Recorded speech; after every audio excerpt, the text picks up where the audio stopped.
Não sei se todo mundo que está aqui já conhece a Tapera. Para quem ainda não conhece, nós funcionamos como uma livraria, então a gente tem um catálogo para venda e temos também um acervo da biblioteca para empréstimo gratuito.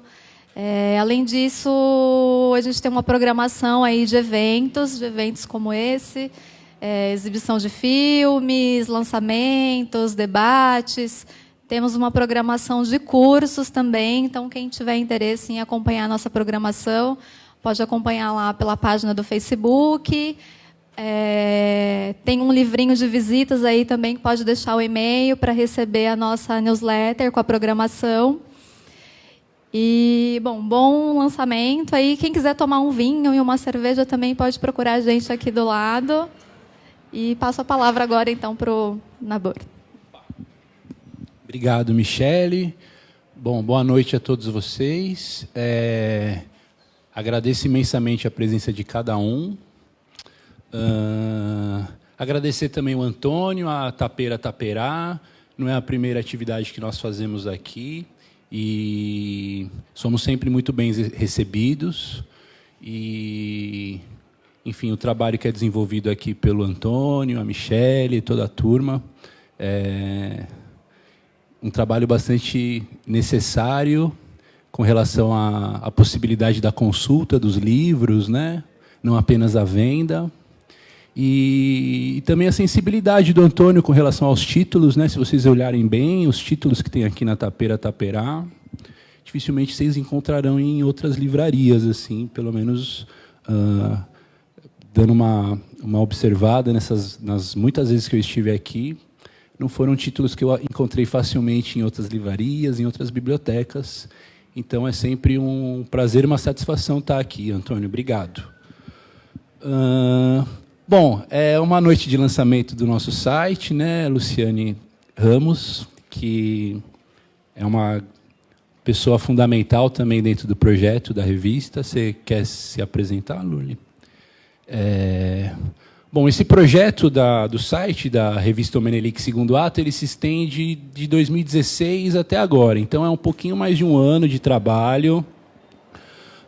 Muitas coisas aconteceram nesse período, né? Ele é fruto da nossa campanha de financiamento coletivo, que ocorreu no final de 2016. E, naquela oportunidade, nós havíamos estipulado um valor para que nós viabilizássemos a produção de 2 edições inéditas da revista, em edição impressa, física, né? E mais um tapa no nosso site, que era um site um pouco antigo, defasado, enfim. Ele foi construído numa outra conjuntura, né, com uma outra perspectiva. Eu acho que ele era de 2011, 2012. Então, a gente achou que seria interessante também ter uma reformulação nessa ferramenta naquela oportunidade. E a gente estava um pouco cético com relação a isso, porque a revista O Menelik, ela tem muito o propósito de ser uma revista que utiliza a plataforma física, né, o veículo impresso, que serve enquanto uma documentação, assim como ocorreu com o jornal Menelik, que ainda hoje a gente tem acesso através dos facsímiles, né? Então, a partir disso, foi possível ter acesso a essa publicação, e na nossa cabeça a gente imaginou que, dando continuidade a uma proposta de uma produção física, também seria possível que pessoas, no futuro, pudessem ter acesso às coisas que nós estamos vivendo hoje, e algumas delas estão publicadas na revista, né? Mas, obviamente, que o alcance de um site ele é totalmente diferente dos 2.000 exemplares que nós fazemos. Além do mais, tem uma periodicidade à publicação que diz muito respeito à história da imprensa negra no Brasil. Até estava comentando com você, né, Márcio? Acho que foi ontem ou foi hoje, que foi me perguntado, quando que vai sair a próxima revista? E eu não soube responder, porque existe, de fato, uma dificuldade com relação a manter uma periodicidade, né? Em 2010, quando o projeto nasceu na edição impressa, eu era muito mais jovem, né, 8 anos mais jovem, tinha um gás, fizemos 2, 3, 4 publicações por mês. Mas não seria possível manter aquele ritmo, né? Então, ela foi se transformando bimestral, trimestral. mas no final das contas a gente chegou hoje com 20 edições publicadas em 8 anos. É um número que a gente acha interessante e que dá para manter. É um esforço bem grande, né? Até mesmo porque, a partir da 12ª edição, por um amadurecimento do nosso projeto e também por uma consciência um pouco maior no que diz respeito à utilização de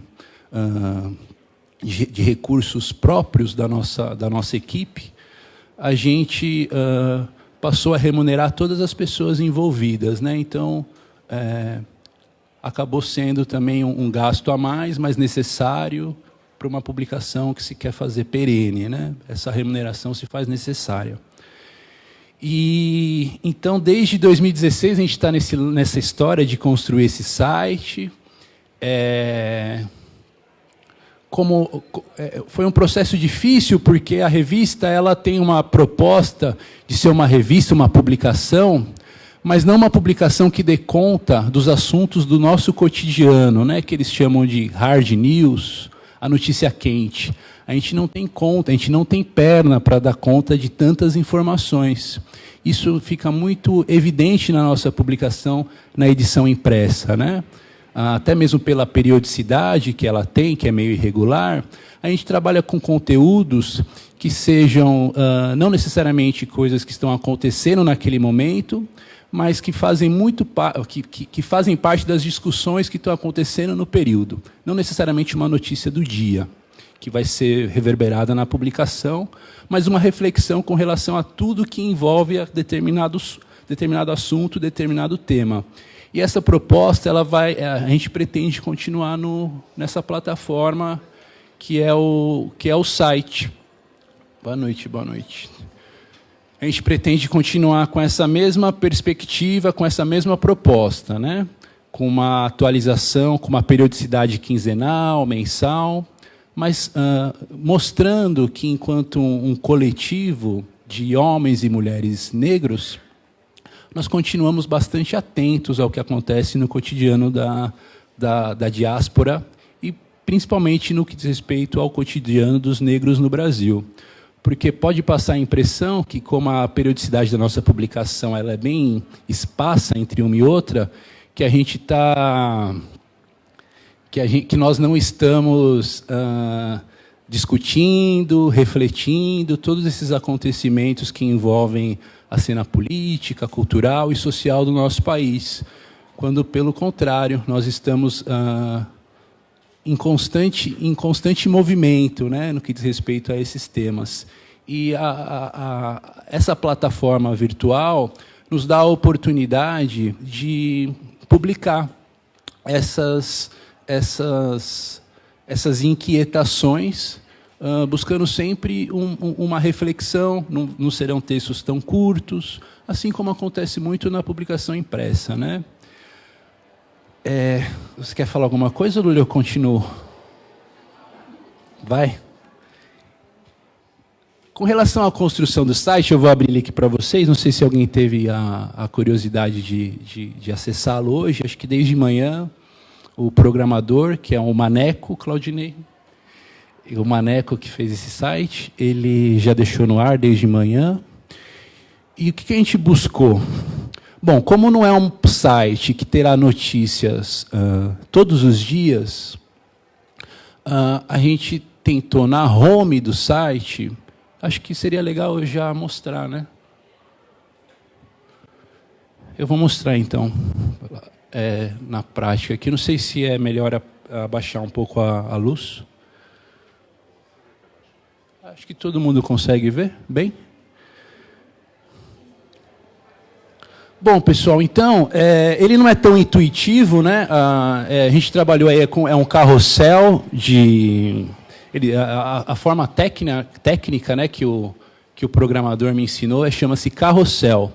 Então, nesse carrossel, são 3 conteúdos principais do site que estarão em evidência nessa home.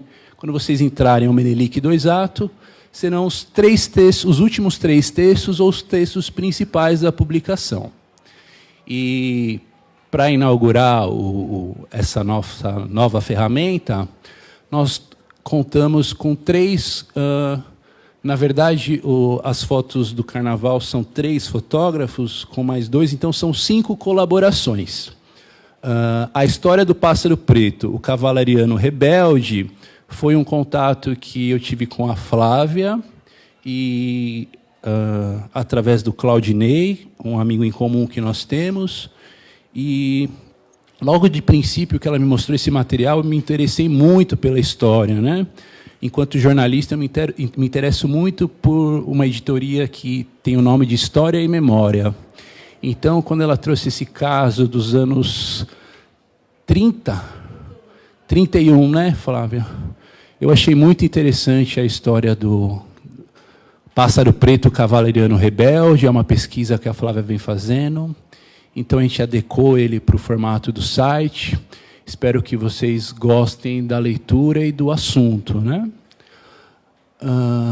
Juntamente com o texto da Flávia, em 2016, eu estava participando de um projeto com a companhia Os Crespos de Teatro. A gente estava fazendo uma revista chamada Legítima Defesa.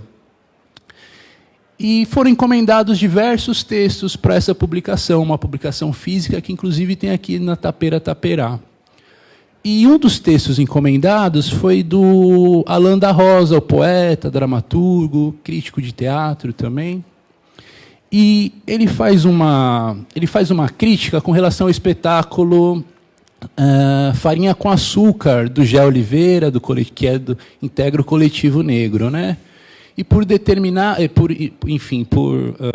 por questões outras, esse material acabou não sendo publicado na edição impressa da revista Legítima Defesa, mas desde então eu venho namorando esse texto e em contato com Alan, né, vendo uma possibilidade de a gente aproveitá-lo, de dar publicidade a esse material na revista Menelik. Como a nossa última edição, a mais recente edição da revista física, na impressa da revista, Lula e eu chegamos a um acordo que seria uma edição temática que trataria de violência, esse texto ele não se enquadrava muito. Então foi até um pouco decepcionante, porque eu já tinha falado para o Alan, falei, Alan, a próxima edição, fica tranquilo, eu gostei muito do seu texto, tenho certeza que a Luciane também vai gostar, a gente vai publicar. Daí não deu certo, mas a gente ficou com esse material e o Alan também com a vontade que ele fosse publicado. E agora a gente teve essa oportunidade. Então, junto com a história do Pássaro Preto, o Cavalariano Rebelde, um dos textos que a gente traz agora com a inauguração, com a estreia desse site, é as entranhas sonoras do Homem Preto, sobre a dramaturgia de Gé Oliveira. E o que é interessante falar rapidamente aqui sobre esse texto? É justamente a possibilidade de nós termos... Porque existe uma profusão e uma demanda muito grande de produções negras, jovens produções negras, nesses últimos anos. Acho que isso sempre aconteceu, mas estamos vivendo os dias de hoje e a gente observa uma produção muito volumosa, tanto na parte musical, literária, teatro também, enfim, algumas áreas das artes e da cultura são privilegiadas nesse ponto do ponto de vista de uma profusão de pessoas produzindo. Isso acho que vale também para as artes visuais. Mas você tem uma crítica com relação ao que é produzido, uma crítica feita por nós, é algo que não é tão comum e acho que é muito importante, até mesmo para a gente ter uma noção do que a gente vem fazendo. Para o produtor cultural, para o artista, eu acho que é interessante ter esse feedback. Então, o Alan contribui dessa maneira com o texto As Entranhas Sonoras do Homem Preto, sobre a dramaturgia de Gé Oliveira. Por favor, Lula, tem um microfone aí também.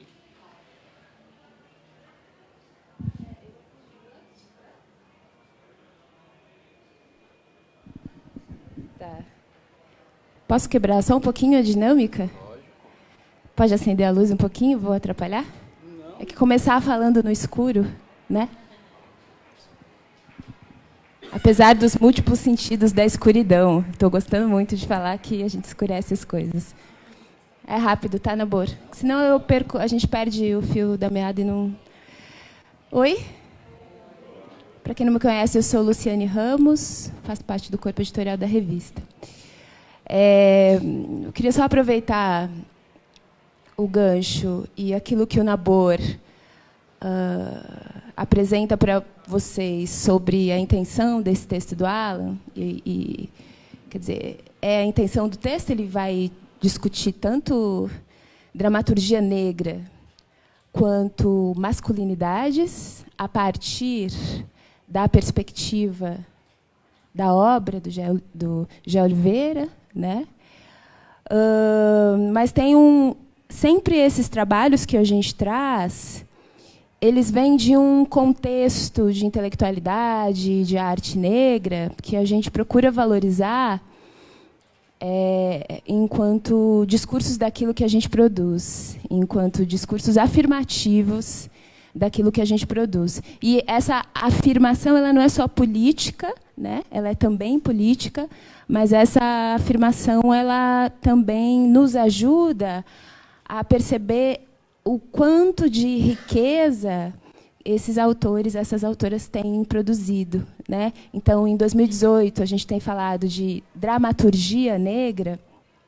Se a gente visitar ou revisitar os nossos cursos de arte cênica, as nossas produções bibliográficas sobre dramaturgia no Brasil, quando falamos de dramaturgia negra, sendo ela negra, ela é também brasileira, né? Então, tem uma vontade, eu acho que uma realização mesmo que a gente traz, que não é só de visibilizar, mas de também discutir esses contextos dos quais esses artistas, esses intelectuais fazem parte, né? Então, acho que esse texto do Alan da Rosa é um produto disso, um resultado disso. O Nabor falou aqui sobre algumas coisas que eu acho importante comentar também, só para não perder também o fio da meada. Esse veículo impresso que a gente produz, ele é também uma militância nossa de uma produção gráfica. A gente sabe que no Brasil o mercado editorial ele é bastante branco, o mercado editorial. Imprimir papel no Brasil é caro, né, gente? Tem uma série de camadas eu diria, de dificuldades ou de desafios, e produzir essa revista impressa, ela é ainda um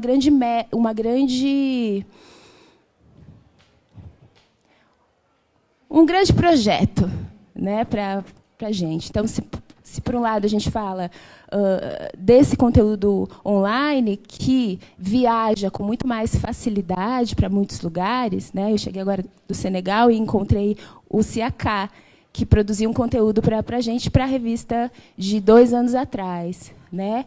E uma conexão física que a gente faz, mas que produz esses resultados que podem, enfim, a nossa revista impressa, ela circula só no Brasil, mas o Siaka, pela internet, pôde fazer circular a produção dele pela Europa. Hoje ele mora no Canadá, enfim.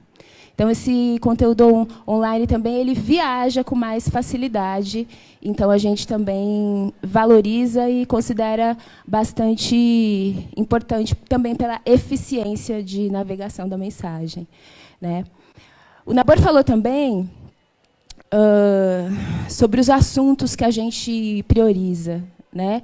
Eu acho que essa discussão, se a gente insiste em dizer que, nas perspectivas africanizadas, a arte faz parte da vida, discutir política, discutir sociedade, discutir inequidade a partir da arte, talvez seja aí um caminho que a gente reconhece como nosso, né? Como um caminho que a revista toma né, para si. Então, somos uma revista de arte, mas com esse comprometimento, essa responsabilidade ética de pensar essa arte que atravessa a vida, né?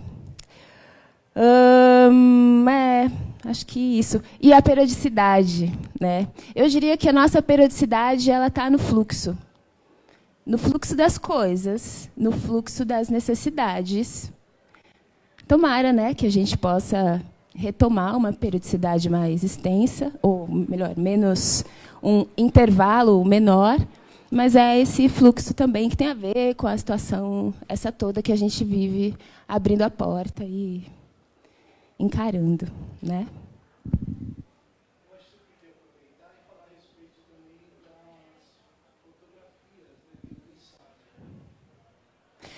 Vocês mostram os pés de vocês para muita gente? Mostram? Eu não mostro o meu para muita gente, só que o meu está aqui na tela. Esse pé que aparece no próximo texto, que é um texto sobre... Não, o outro texto. Carnaval em luta, os blocos que fazem tremer a Pauliceia Negra. Bom, a gente entrou em contato há algum tempo com o registro visual de algumas fotógrafas que estão aí numa certa cena negra paulistana, né? Então, falar de cena negra paulistana para a gente é bem importante também, porque embora a gente fale de Brasil, embora a gente fale de diáspora, você é paulistano, né? Paulista, porque ele é nascido em São Caetano, eu sou paulistana. Eu acho que, no certo imaginário nacional, entender e perceber a cidade de São Paulo, o estado de São Paulo, como profundamente negro, ainda não é assim uma associação direta, né? As pessoas pensam muito em negritude, pensam em Salvador, com toda a referência importante que tem, né? A gente pensa um tanto no Rio, a gente pensa em Minas Gerais, e que, de fato, quantitativamente, são espaços de profunda presença negra, mas São Paulo é uma cidade, como dizem, preta pra caramba. O estado de São Paulo é um estado preto pra caramba. Então, a partir dessa realidade, e a partir também de uma vontade de abordar os blocos de rua que emergem ou que já existem na cidade, que propõem discursos políticos e que propõem a ocupação do espaço público da cidade de São Paulo, cruzando com a ideia do carnaval de rua, que lá nos primórdios tinha uma participação negra, que foi, assim como diversos eventos sociais foram estrategicamente esvaziados, né, da presença negra. A gente traz esse ensaio, então, com 4 fotógrafas negras, 3 fotógrafas negras e um fotógrafo, um dele e uma dela estão aqui, né? O Thiago Santana. Levanta a mão, Thiago, só para a gente ver quem você é, corporificar a sua presença. Obrigada, Thiago. Mariana Ser. Ser ou Ser? Mariana Ser. Mônica Cardim, né? Então, Mariana traz um ensaio sobre o bloco afirmativo e Luinã. Thiago Santana traz um ensaio sobre o bloco, vê se está correto o nome, afropercussivo zumbido. E Mônica Cardim sobre o Iluobá de mim, né?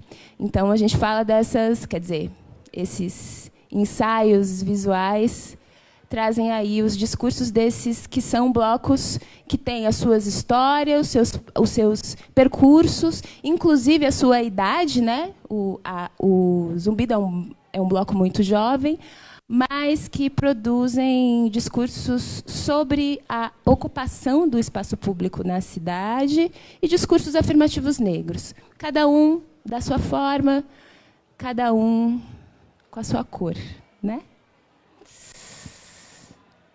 Uau! Qual será o próximo tema?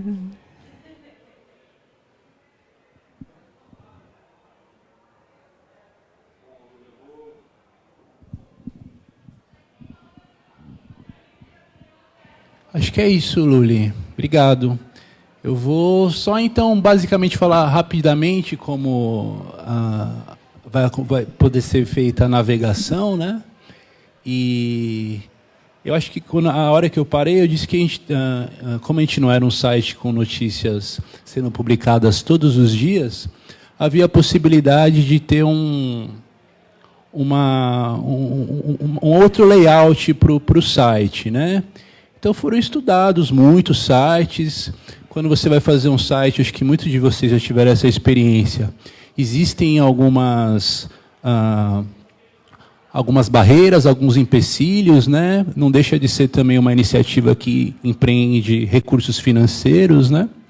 Então, em razão de ter algumas dessas barreiras, foi possível fazer da maneira como nós fizemos. Então, basicamente, tivemos como referências alguns sites de notícia, diferentemente do que ocorreu no antigo site, mas também, por valorizar bastante a imagem, tem muita referência de sites de moda, que são sites que comumente costumam ter fotos muito grandes, né? Só que como a revista Menelik Segundo Ato ela é muito conhecida pelas imagens, também existe o interesse que a leitura seja uma leitura que facilite a leitura, né? Então, quando a gente... Essa é a home do site, aqui tem o logo, aqui tem acesso às nossas redes sociais. Nós não temos uma presença muito grande nessas redes sociais, mas é uma ferramenta que nós utilizamos assim que temos novidades. Se nós não temos novidades, nós não a utilizamos. Basicamente isso. Como nós funcionamos como uma plataforma independente, nós temos aqui também uma possibilidade de apoio ao nosso projeto. Vocês acessando essa parte têm a possibilidade de contribuir com algum valor em uma única vez, de maneira periódica, enfim. É uma ferramenta a mais para conseguir levantar recursos para que o trabalho prossiga. Aqui no canto esquerdo, onde está o mouse, se vocês clicarem, vocês vão ter acesso às nossas editorias, e lá em cima uma lupinha onde é possível fazer buscas de palavras de alguma palavra que pode estar, que vocês queiram procurar dentro dos textos. Às vezes você tem alguma referência de apenas um título, ou apenas do autor, ou apenas do tema. É possível, nesse espaço aqui, você colocar a sua palavra e o site vai te direcionar para todas as ocorrências dessa palavra dentro do site. Aqui, em O Menelik 2 Ato, tem essa primeira quem somos diz respeito ao conselho, né, quem faz a publicação, quem está envolvido diretamente com o projeto. Aqui embaixo nós falamos basicamente um pouco da história da revista, que é uma história que se inicia em 2007. Então, na verdade, é um retorno às origens, porque ela começa em 2007 como um blog. Em 2010, ela vira uma edição física. E aqui um elemento que é fundamental para a existência do projeto, que é a história da imprensa negra paulista. Uma breve fala a respeito dessa história, porque ela foi fundamental.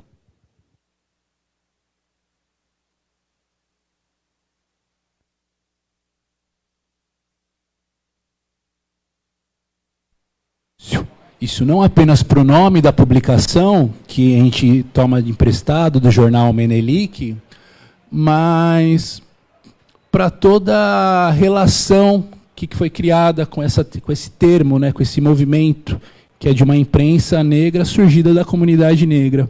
Então, é um campo que existia já no site anterior e continua existindo nesse novo site.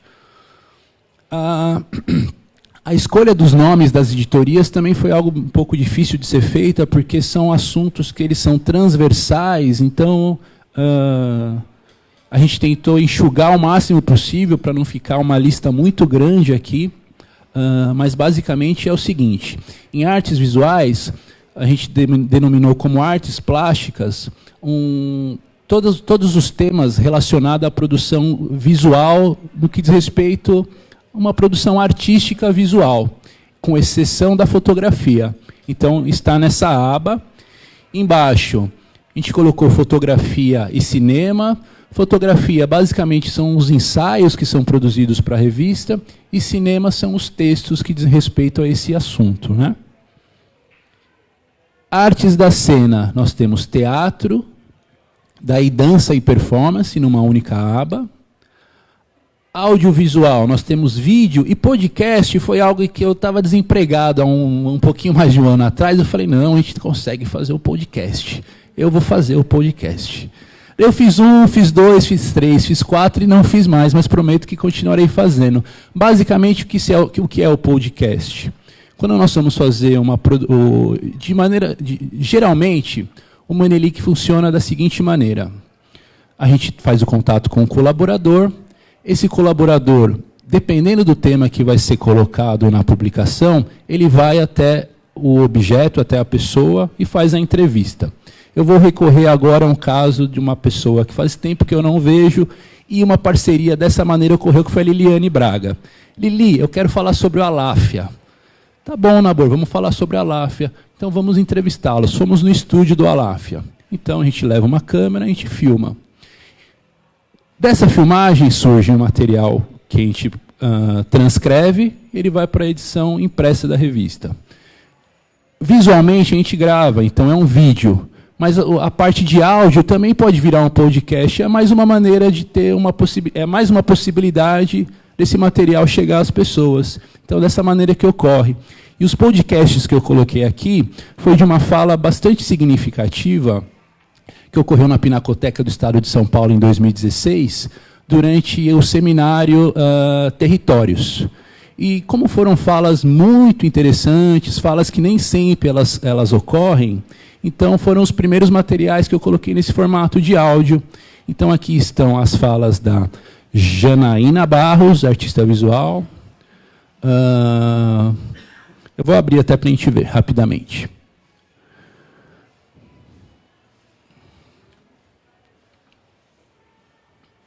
Então tem a fala da Janaína Barros, do Alexandre Bispo, da Renata Bittencourt e do Tadeu Chiarelli. Foram os áudios que, por enquanto, a gente está disponibilizando. Esperamos, num futuro muito breve, fazer o mesmo com todas as falas que ocorreram nos 2 dias de seminário.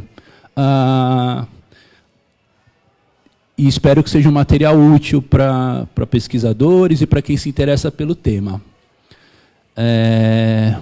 Artes literárias são basicamente as produções que dizem respeito a todas as ramificações da literatura. O último texto que foi publicado a respeito desse tema foi um texto da Cidinha da Silva, na mais recente edição da revista, que é Parem de Nos Matar, Memória das Lutas de Pessoas Negras Comuns para se manterem vivas, que diz muito respeito à temática que foi utilizada que serviu como eixo condutor da nossa mais recente edição, lançada no final do ano passado. Musicalidades, como o próprio nome diz, também são todos os textos referentes à música. História e memória.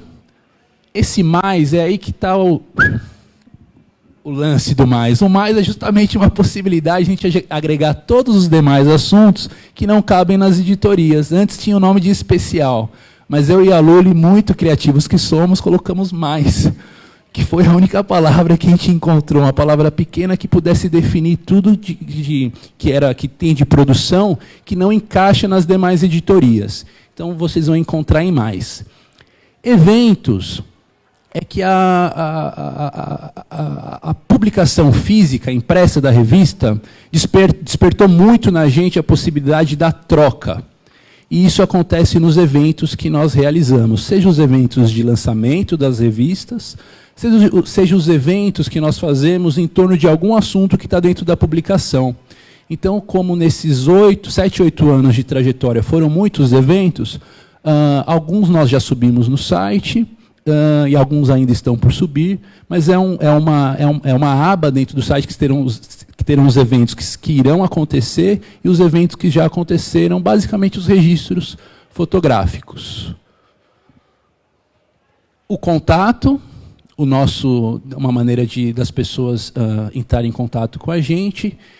as colaborações. Aqui a gente fez uma possibilidade de ter é basicamente um texto que explica como as pessoas que têm alguma produção de texto, de imagem, que se sintam interessadas em colaborar, podem entrar em contato com a gente, e a partir do que está sendo colocado ali, enviar os seus materiais para uma avaliação para a gente poder publicar. É uma publicação, uma revista, ela é muito feita dos colaboradores, e nós chegamos aqui justamente muito em razão dessas colaborações, né, que foram fundamentais em todo o nosso processo de existência. Bom, eu vou abrir aqui Artes da Cena, Teatro, que é o texto do Alan. Daí você entrando em teatro, você tem aqui no início da editoria o texto principal. Daí você vai descendo, surgem os textos mais recentes por ordem de produção desses textos, do mais recente para o mais antigo. Daí você vai descendo, descendo, descendo, descendo, descendo, descendo, descendo. São os textos publicados até então. Em alguns vai ter aqui uma plaquinha chamada Carregar mais textos. Daí vai abrir um pouco mais de textos, que são entre textos e imagens, e a gente tem aí mais ou menos um conteúdo com uns 200 textos, mais ou menos, no site.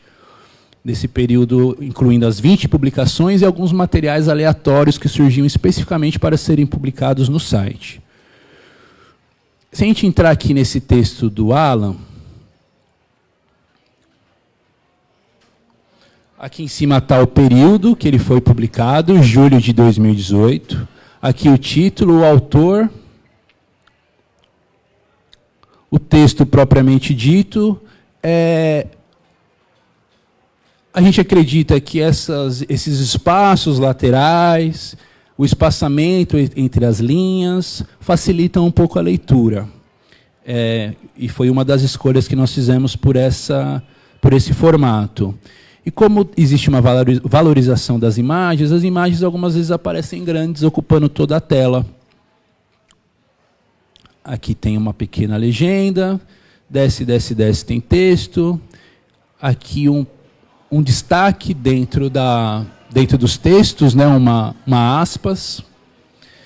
Se descer mais um pouquinho, mais uma imagem, legenda, continua o texto. No finalzinho, tem a assinatura do autor, uma fotinho, e aqui as palavras-chave. E a partir dessas palavras-chave, clicando nelas, os demais textos a respeito do tema também aparecem. É uma ferramenta que acho que pode auxiliar.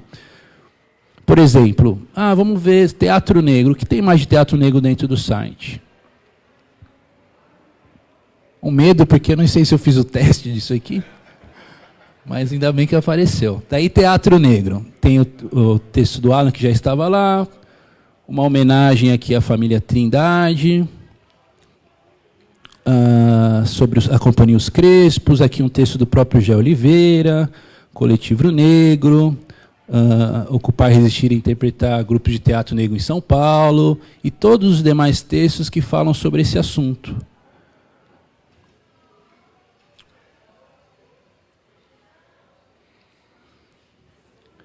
Então a gente pensou em equilibrar imagem,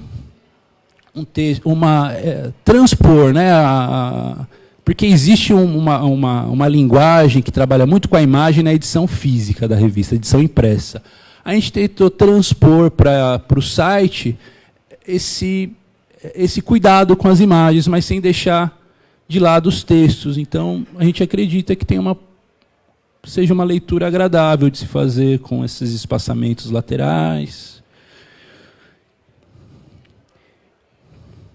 Voltando aqui, volta para home. E acho que é basicamente isso, viu, Luri? Na verdade, aqui é mais uma confraternização, um período demorado para a gente conseguir colocar o site no ar. É uma possibilidade também de dar visibilidade para esses autores, né, que fazem as suas pesquisas, que fazem os seus artigos. Obviamente que existem muitos outros portais, ou muitos outros sites, né, que têm uma iniciativa semelhante.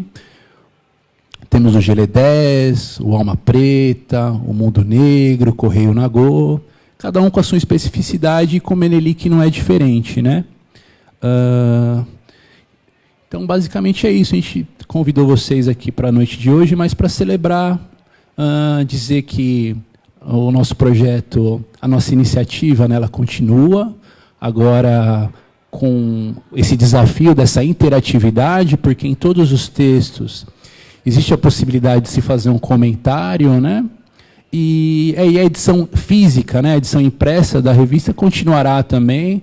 Existe uma possibilidade que saia uma edição ainda no segundo semestre. É algo que a gente faz bastante questão que ocorra, tanto pelo fato da história do primeiro do jornal Menelik de 1915, e também quanto à importância dessa documentação, que a gente acha importante ter o papel para documentar toda essa produção, né?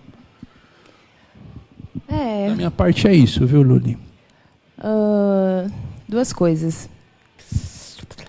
O formato que a gente discutiu e chegou nesse resultado, ele também veio por conta de uma preocupação, que é disponibilizar para vocês um acervo, né? Muito embora a nossa revista tenha esse tempo ainda curto, é ainda um projeto ímpar no Brasil. Não ímpar por ser exclusivo e mais importante, mas porque, infelizmente, as frestas que se abrem para esse tipo de produção ainda são muito estreitas, né? Então, essas ferramentas todas que o Nabor bem explicou, de você acessar um assunto e poder entender o que mais tem sobre isso, você poder fazer a busca por palavra-chave, que até pouco tempo a gente não tinha, porque o site também, ao tempo que foi feito, foi pioneiro também, né? Tempo que eu nem estava na revista ainda, que era blog, depois virou site. Então, essas ferramentas e as próprias estruturas de construção do site eram outras, né? Então, hoje você consegue dar uma busca pelo nome de um autor, pela área que você está interessada, enfim. E daí tem essa perspectiva da memória também, que para a gente é bem importante. Não memória como reinvenção do vivido também, né? É importante a gente ver o que a gente escreveu e coisas que estão muito... Olha, memória como reinvenção do vivido. Lembrei de vocês. Bom, e aí... ok. Apoio. Eu vou falar disso. No Brasil, a gente não tem uma cultura de mecenato. No Brasil, a gente não tem uma cultura de um suporte coletivo para um bem que ele não está regido pelas benesses do capital, né? Mas essa é ainda uma esperança, fica um pouco naive, mas é ainda um investimento que a gente vai fazer, né? Essa revista é um ativismo, essa revista não tem fins lucrativos, essa revista nos beneficia como Brasil, como povo negro. Então, essa abinha ali, que está em vermelho, ela significa um apoio que, aproveitando que estamos com a casa cheia, cada um de nós pode reverberar. Não estou nem falando agora, neste momento, de um apoio financeiro, né? Mas essa multiplicação da informação e como a gente mobiliza interesses, a gente vai também mobilizar suportes. Evidente que a gente está correndo atrás disso também, né? Há horizontes, aliás, não estou nem sabendo, mas há novidades. Porque eu cheguei ontem, a gente ainda não conversou. Mas, além desse nosso esforço, que ele também visa, ele também olha para os recursos públicos, ele também olha para os tais editais, mas a gente sabe também, sabemos na prática, de que tantos editais, muitas vezes, não possibilitam o recurso, não se interessam. Então, enfim, a revista está viva, sem os editais também vai permanecer, mas, quer dizer, a gente está no mundo do capital também. Então, essa aba apoio é bastante importante. Multiplicar a informação faz também com que ela se projete com mais poder.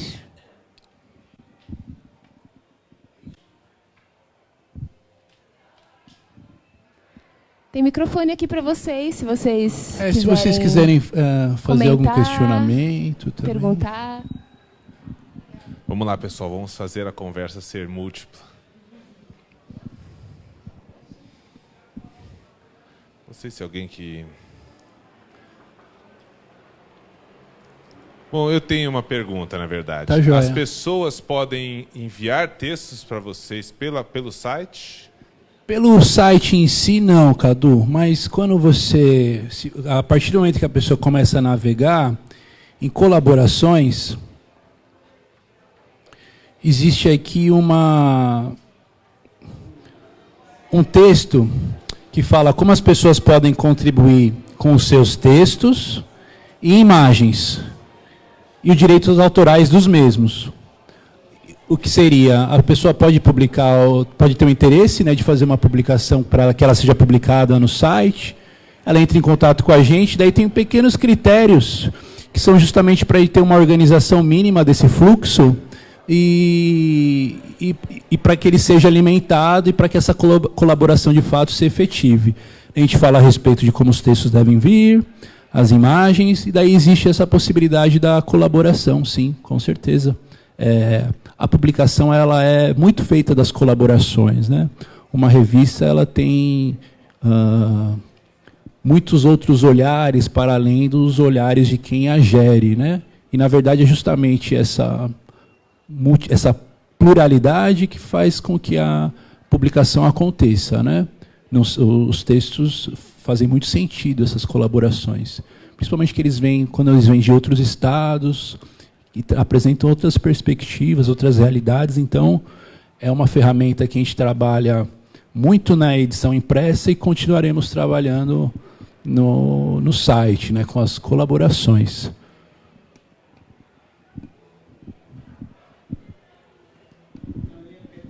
Opa, por favor. Nabor, é o seguinte, Luli também. A ideia primeiro, o apoio é geral para o Menelic, não precisa ser necessariamente para o site ou para a revista, tá certo? Sim, isso mesmo. E a perspectiva de editais para vocês entrarem? Existem essa... Olha... Ainda está aberto esse campo, esse que é o negócio. Eu ainda não deixei isso muito... Eu e a Luli, a gente não teve uma conversa muito definitiva sobre isso, bem, viu, então... Mozaner?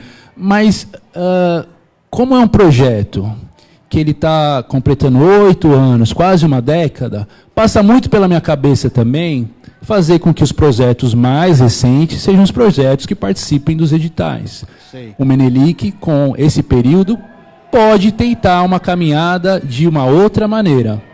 Mas a gente não abdica totalmente dos editais. Mas, sinceramente, faz tempo que a gente não participa também. O financiamento coletivo foi o que possibilitou a feitura do site, da última edição da revista. Nós fizemos uma experiência com alguns anúncios, entre eles do nosso amigo DJ Edson Felinto, do Stereo Royale. Foi uma das iniciativas culturais aqui de São Paulo que fez um anúncio conosco, nossa última edição, mais recente. É uma possibilidade, Mozaner. É uma possibilidade que nós temos em vista, junto com o apoio, os anúncios.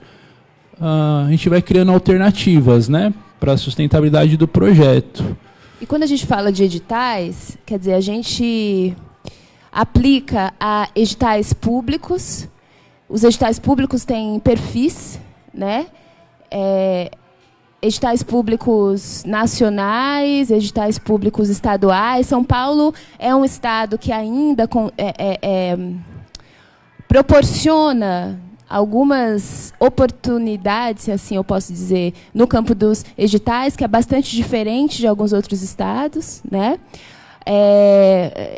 Esse lugar do edital também inclui projetos para iniciativa privada, né? Que é uma seara que há fundações, há empresas privadas com um campo de enfim, intercâmbio cultural, ou seja lá o nome que essas empresas deem, também são searas que a gente, pouco a pouco, vem entrando. Eu digo pouco a pouco porque também esse contato, né, com essas esferas também exige um expertise que a gente também está mobilizando e construindo devagar. Os editais públicos, eles têm uma certa finitude também, não pelo percurso, mas quando a gente aplica um determinado edital, a partir do momento que você ganha, quer dizer, você ganha mais uma outra vez esse mesmo, né, edital, isso já é mais difícil. Então, quando a gente fala editais, são editais de natureza pública e privada, e sendo a gente também um grupo bastante restrito, né, somos poucas pessoas que fazem de tudo um pouco, esse é um caminho que a gente está trilhando passo a passo.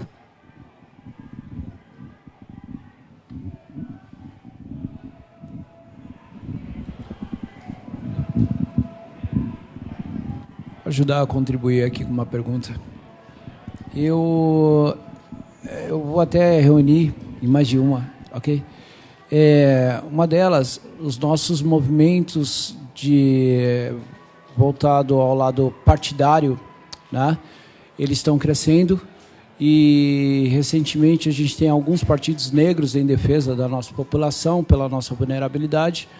Uma dúvida é saber se a revista poderá vir fazendo, sabe, dando voz e alcance, reverberando mais esses partidos e essas causas que são essenciais para a relação social do nosso povo. Essa é uma dúvida. Outra também voltada com o lado do jornalismo, voltado também com os manifestos que são das mazelas e as dificuldades do nosso povo no geral, né? E é uma das coisas, e acho que uma tendência também, queria perguntar para vocês o pensamento da relação futura como um aplicativo, que eu vejo bastante promissor. E acho que um dos canais de muita interlocução do nosso povo. Partidos.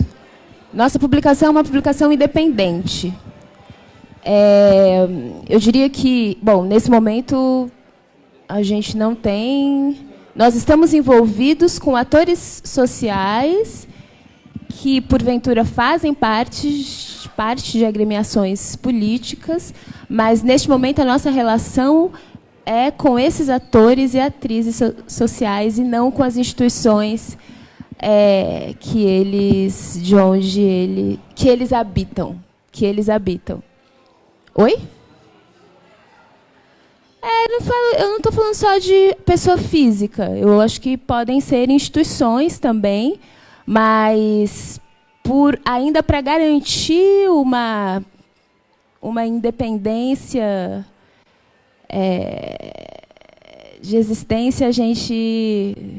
Bom, isso ainda não aconteceu e não está no nosso horizonte uma filiação a instituições políticas, né? Mas, de toda forma, já estamos envolvidas com atrizes e atores sociais que, enfim, temos aí Érica Malunguinho se lançando, temos aí o Douglas Belchior, que são figuras que mobilizam discursos, ações que certamente nos interessam como veículo de comunicação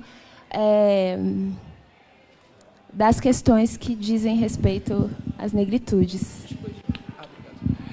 Até corrigindo, não sei se eu deixei... Né? Que, na realidade, não foi com o intuito de... Se eu fiz confusa nisso, não de se associar, mas eu acho que você me respondeu no final, que é justamente dessa reverberação de potência sobre essas pessoas que vêm fazendo parte... Exatamente. Então, acho que aí você acaba tirando minha dúvida, porque eu acho que são agentes importantes, né, cada caminho, não formando uma opinião nisso, mas dando maior alusividade aos que vêm defendendo essas causas. Eu achei importante. Aí ficou as outras dúvidas. As opiniões são bem-vindas também, né? A gente é um veículo de discussão crítica, né? Então, opinar sobre pessoas, inclusive partidos, a gente pode. Agora, se associar a eles, aí já é uma outra camada, né? Sobre a outra dúvida, sobre as dificuldades e as questões que às vezes a gente precisa denunciar. A edição mais recente da impressa da revista traz uma denúncia, acho que o Kishimoto faz esse papel ali, falando a respeito dos quilombolas do Vale do Ribeira. Não deixa de ser uma questão, uma denúncia. Tudo que diz respeito à presença negra enquanto um ser humano interessa a nossa publicação, né? Pode ser que existam maneiras e maneiras dessa informação virar uma notícia, ou virar um artigo, ou virar, enfim. Mas tudo que diz respeito à população negra nos interessa. A única coisa que acontece é que talvez ela se transforme na hora de entrar na nossa publicação. Pode ser de uma maneira mais sutil, como ocorre e ocorreu em muitos dos textos, como pode ser de uma maneira mais direta, como está no texto da Cidinha da Silva, do Kishimoto, e tantos outros textos que foram publicados, que são comumente publicados na revista, tem essa potencialidade. Às vezes é de uma maneira mais sutil, e às vezes é uma porrada direta. Isso, então, não tem um viés assim, mas a denúncia está presente, com certeza. E te complementando, Nabor, eu vejo que os assuntos que atravessam a gente, como povo, como coletividade, como subjetividades, esses assuntos, esses temas, se forem denúncias, viram reflexão crítica. Então, acho que os textos são reflexões. O texto pode ser uma reflexão sobre a denúncia. O texto é uma reflexão sobre um assunto, uma notícia, né? Talvez por a gente não ser essa plataforma. A gente não é uma agência de notícias, né? Estou aqui mapeando rapidamente. Acho que talvez quando... acho que não. Eu acho que tem outras iniciativas que conseguem dar mais conta desse tipo de publicação. O GL10 consegue ter aconteceu de manhã, 2, 3 horas depois já está se discutindo esse assunto já está publicado, as pessoas estão discutindo na rede. Como disse a Luli, o Menelik não tem perna para dar conta de uma discussão que acontece de manhã e à tarde nós já estamos discutindo. Mas como nós estamos atentos e estamos refletindo a respeito desses assuntos, dessas discussões, esse texto, essa discussão, ela vai entrar, mas com outro tipo de reflexão, assim, Frajola. Acho que seria mais ou menos isso. É um veículo de comunicação, mas enquanto veículo de comunicação, ele tem as suas limitações também, né? E como a gente aceita essas limitações, a gente tem consciência dessas limitações, então toda e qualquer temática ela entra de uma maneira um pouco mais reflexiva, um pouco mais extensa, não tentando já dar conta daquele assunto naquele momento e, enfim, acho que seria isso. E exatamente por não sermos uma agência de notícias, o fluxo de informações e a maneira como a gente trabalha se for uma denúncia, ele vai ter um período de gestação mais demorado mesmo, né? E não sei se a gente deseja virar uma agência de notícias como o GL10, que é uma referência, que tem a sua forma de existir, a sua forma de emitir as notícias também muito própria, né? Acho que talvez a gente tenha aí o nosso... inclusive um formato... O nosso tempo, né? É o tempo e é também a natureza dos nossos textos. né? Quando você fala, por exemplo, do Kishimoto, Alexandre, um antropólogo que vai pegar o disparador daquela infeliz declaração do B-word, do Bolsonaro, e vai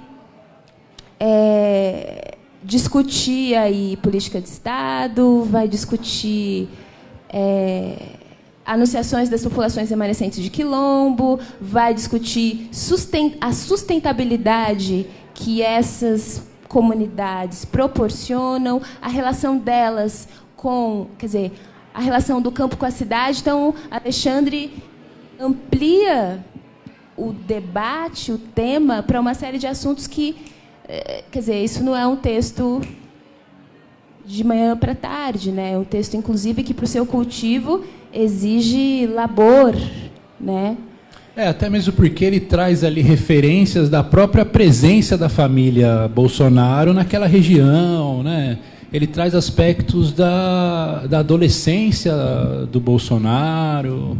A partir dessas referências, ele constrói um discurso que diz respeito às atitudes posteriores que ele teve no Clube Hebraico, aquelas falas, um enriquecimento da família dele naquela região. Então, justamente por ter esse tipo de caráter, dificilmente você vai ter, obviamente que possivelmente você terá uma possibilidade de construir um raciocínio a partir do que ocorreu, mas de transcrever isso e fazer que seja um texto legível, daí acho que talvez por isso tenha essa característica, né? Mas eu acho que vocês até tiraram uma dúvida importante, né? Como depois acabar, talvez aí, de acordo com a situação, de uma forma mais sutil, né? Reverberando, sabe? Que eu acho que buscar a revista em si é um canal de conhecer, de estar por dentro, que muita gente precisa até mesmo estar mais por dentro, que não só das questões da própria revista, como essas questões a pessoa está atualizada dos acontecimentos, né? Para até eu brinco com os colegas dizendo o seguinte, para a gente poder saber onde está pisando e não pisar nas minas, né? Então acho que assim é um canal muito importante que acaba adquirindo para a gente cada vez mais confiança, né? Isso muito legal. E a última dúvida ficou nessa visão futura sobre possivelmente aplicativo. Poxa, Frajola, seria fantástico, né? Boa, ótima sugestão. Enfim, espero que a gente dê conta disso, mas tem outros jovens que aos poucos se somam às nossas iniciativas, né? Que tem uma desenvoltura maior, né? Eu, particularmente, não me dou bem com aplicativos, eu tenho o Instagram e o Waze no meu celular. O básico. Então, e o WhatsApp, né? Mas, com certeza, é uma ferramenta interessantíssima que, muito em breve, talvez nós a utilizemos também. Primeiro, a gente vai desfrutar do site, desfrutar dessa possibilidade de ter uma interação a partir dessa plataforma. E, num segundo momento, um passo adiante seriam os aplicativos, né? Tem razão.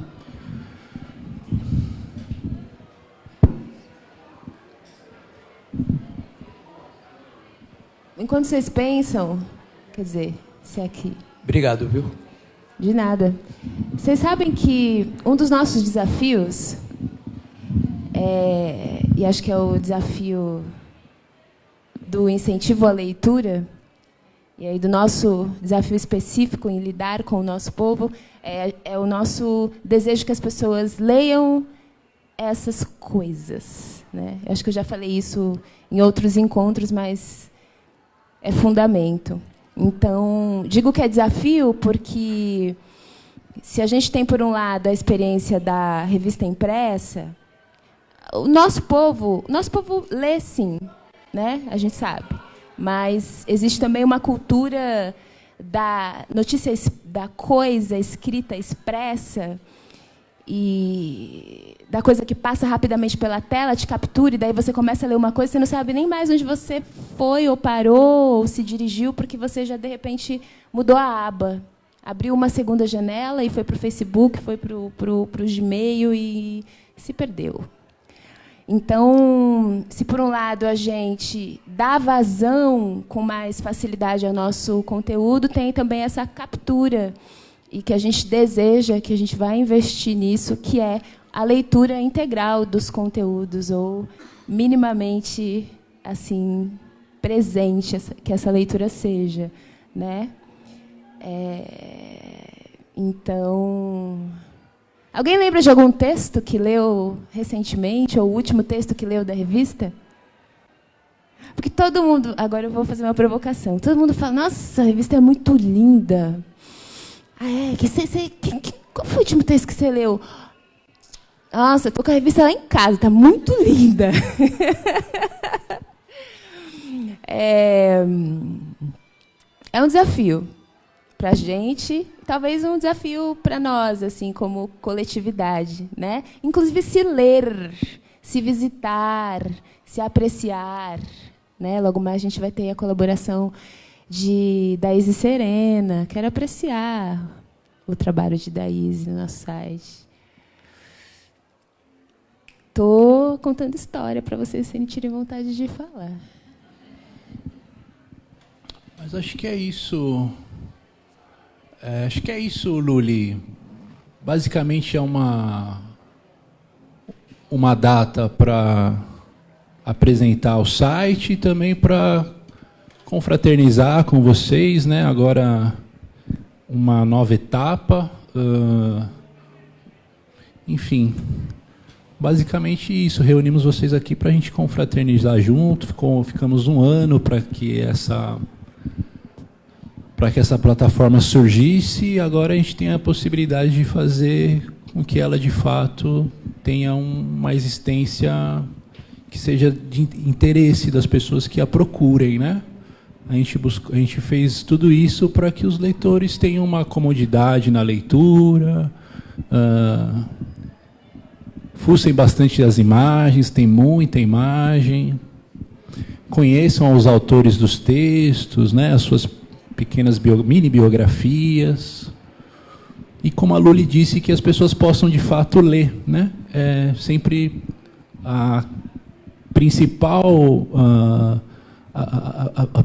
objetivo da revista são os seus textos. Obviamente que durante esse período, existiu uma construção de uma linguagem que envolve texto e imagem, que a imagem também é uma comunicação. Mas, de fato, o carro-chefe são os textos, né? Então, se as pessoas puderem ler, darem os seus feedbacks e compartilhar, são os textos a grande sacada é o principal, né? O creme de la creme são os textos, né? Existe uma preocupação grande com a produção dos textos. E não só isso, existe uma leitura, uma releitura, e vai texto para lá, vem texto para cá. Então existe um esforço muito grande também para que esse texto chegue de uma maneira que as pessoas se interessem, né? Então, vamos agradecer todos e todas. Obrigada. Algumas pessoas que estão aqui fizeram parte da construção desse site, né? Tem um comentário. Faz tempo que a gente... Tudo bem, eu falo isso e você fala. Tranquilo, tem tempo. A gente fez questão também de marcar esse encontro, né? A gente, já faz uns 2 meses que a gente está para lançar esse site, e da nossa insistência a gente tem que marcar esse evento, né? Porque foram muitas pessoas que nos auxiliaram nesse Catarse. Muito embora a gente não tenha, né, arrecadado toda a grana, a gente se sentiu comprometidas em produzir esse material. Tem uma resposta também, aí a coisa é ética, né? Já fiz parte de muitos catarses que aí você colabora e o prêmio não existe. Mais do que o valor material é o símbolo. Então, vocês estarem aqui, a gente poder entregar isso daqui, que vai multiplicar, tenho certeza, é bem importante. Fala, Edson. Oi, alô, boa noite. Primeiramente, parabenizar vocês pela iniciativa, né, do site.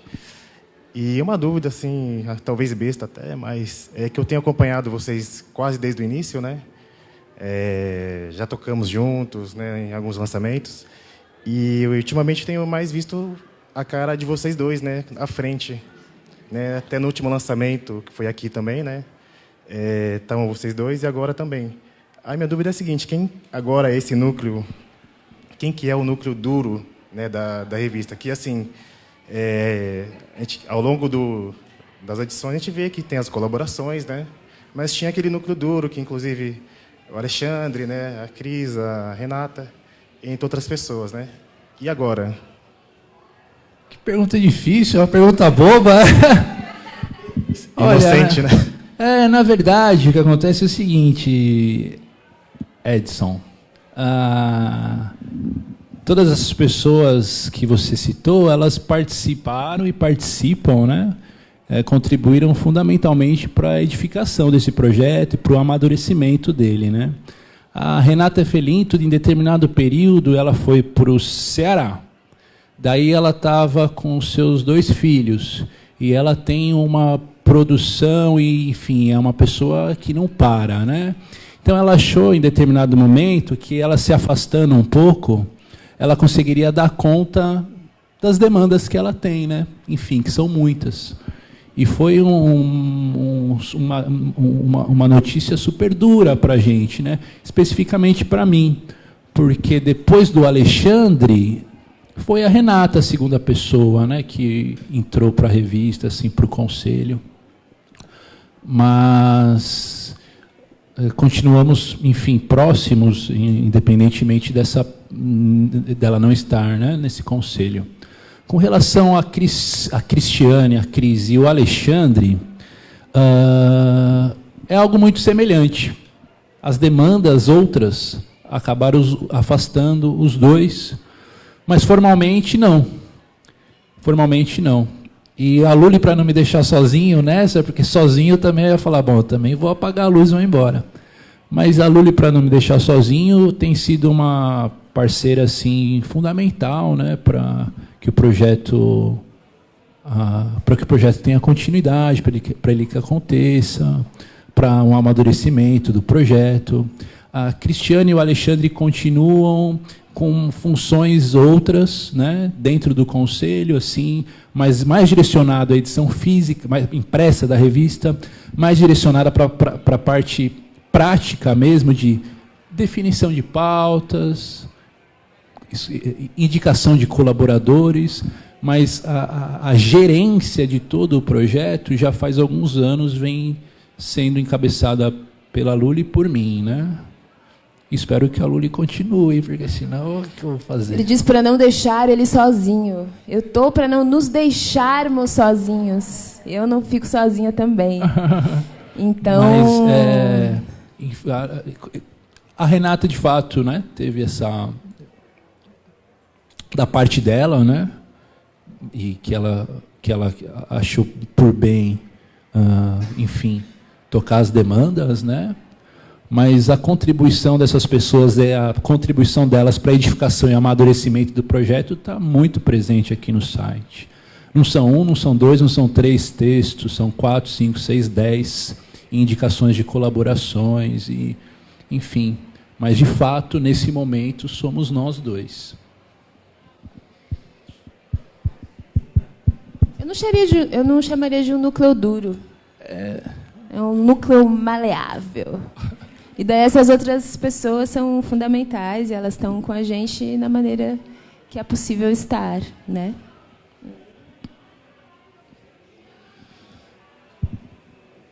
Zé Fini. Bom, pessoal, eu queria agradecer, né?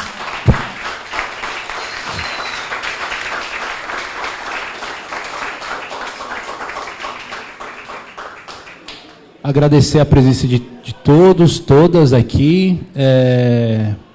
Enfim, é fundamental esse apoio que vocês nos dão, a presença de vocês nas nossas atividades. Dizer que está para vir algumas boas notícias também com relação à publicação. E agradecer mais uma vez o Antônio, a Tapeira Taperá, pela parceria. E desejar uma boa noite de quinta para todos, boa sexta, boa semana, bom final de semana. Nós nos vemos em breve. existe a possibilidade de fazer os comentários, de sugerir colaborações, de fazer colaborações. Muitas das pessoas que estão aqui em algum momento já colaboraram, sintam-se à vontade para voltarem a colaborar, enfim. É um projeto aberto, é um projeto que tem um direcionamento, mas ao mesmo tempo é um projeto que ele só se faz em razão das colaborações, da participação das pessoas. Se fosse uma revista onde só eu e a Lula escrevêssemos, não faria sentido nenhum, né? Então é mais a gerência do projeto e a possibilidade de fazer com que outras vozes, né, que não só as nossas, ecoem também. Então, eu agradeço a presença de todos e todas, e a Tapera Taperá por mais essa parceria, e boa noite a todo mundo. Obrigado.